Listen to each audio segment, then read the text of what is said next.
अमरावती लोकसभा मतदारसंघाचे खासदार बळवंत वानखडे यांचा वाढदिवस यंदा सामाजिक बांधिलकी जपत रक्तदान, गुळ तुला आणि वृक्षारोपण अशा विविध उपक्रमांनी उत्साहात साजरा करण्यात आला। बनोसा येथील कृषी भवनात आयोजित भव्य रक्तदान शिबिरात तब्बल 421 रक्तदात्यांनी सहभाग नोंदवत समाजाप्रती आपली जबाबदारी पार पाडली। खासदार बळवंत वानखडे यांच्या वाढदिवसानिमित्त काँग्रेस कमिटीच्या वतीने आयोजित रक्तदान शिबिराला सकाळी 9 वाजल्यापासूनच युवक, महिला आणि ज्येष्ठ कार्यकर्त्यांची मोठी गर्दी झाली होती।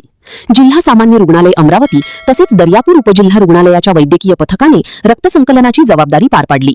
एका रक्तदात्यामुळे 3 जणांचे प्राण वाचू शकतात हा समाजोपयोगी संदेश देत खासदार वानखडे यांनी रक्तदात्यांचे मनापासून आभार मानले। कार्यक्रमात खासदार वानखडे यांची पारंपरिक पद्धतीने गुळ तुला करण्यात आली।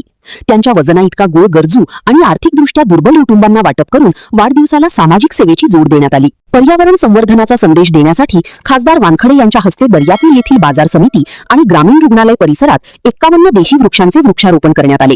वड, पिंपळ, कडुलिंब, आंबा आदी देशी प्रजातींच्या रोपांची लागवड करण्यात आली असून त्यांच्या संगोपनाची जबाबदारी कार्यकर्त्यांनी स्वीकारली।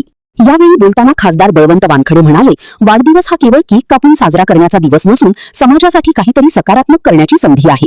रक्तदान, वृक्षारोपण आणि गरजूंना मदत यांसारख्या उपक्रमांतून वाढदिवसाला साजरा झाल्यास त्याचे खरे सार्थक होते। हे सगळं असल्यानंतर आपण वाढदिवस साजरा करण्याची होणार नाही, परंतु